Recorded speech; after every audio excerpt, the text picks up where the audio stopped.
السلام علیکم دوستوں، اگر آپ کو ہمارے چینلز کی ویڈیو پسند آ رہی ہیں تو ہماری حوصلہ افزائی کے لیے ہماری ویڈیوز کو لائک کریں، شیئر کریں، کمنٹس کریں اور ہاں، سب سے اہم بات، ہمارے چینل کو سبسکرائب کرنا مت بھولیے۔ شکریہ۔ السلام علیکم دوستوں، ایک مرتبہ حضرت سیدنا مولا علی مشکل کشا رضی اللہ تعالیٰ عنہ مدینہ کی گلیوں میں چلے جا رہے ہیں۔ آپ کیا دیکھتے ہیں کہ کچھ لوگ ایک عورت کو بڑی غیظ و غضب کی حالت میں گھسیٹتے لے جا رہے ہیں۔ آپ نے ان سے وجہ دریافت فرمائی تو انہوں نے کہا کہ یہ عورت بدکار ہے، اور وقت کے امیر حضرت عمر رضی اللہ تعالیٰ عنہ نے یہ فیصلہ کیا ہے کہ اس عورت کو سنسار کیا جائے۔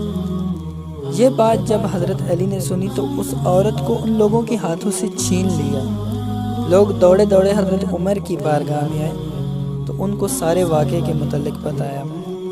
جب یہ بات سیدنا حضرت عمر رضی اللہ تعالیٰ عنہ نے سنی تو انہوں نے کہا ضرور کوئی ایسی بات پیچھے ہوگی جس کی وجہ سے حضرت علی نے یہ سب کیا ہے۔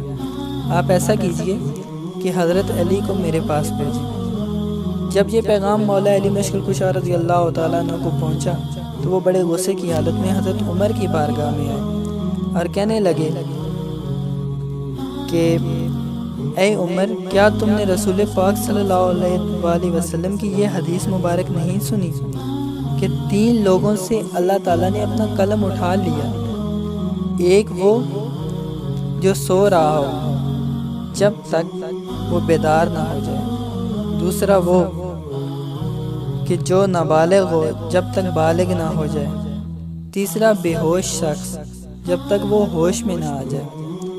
تو یہ عورت دیوانہ پن کی مریض ہے، تو کیا پتہ کہ جب وہ شخص اس سے بدکاری کرنے کے لیے آیا ہو تو یہ بیماری کی حالت میں مبتلا ہو، دیوانہ پن حالت میں مبتلا ہو۔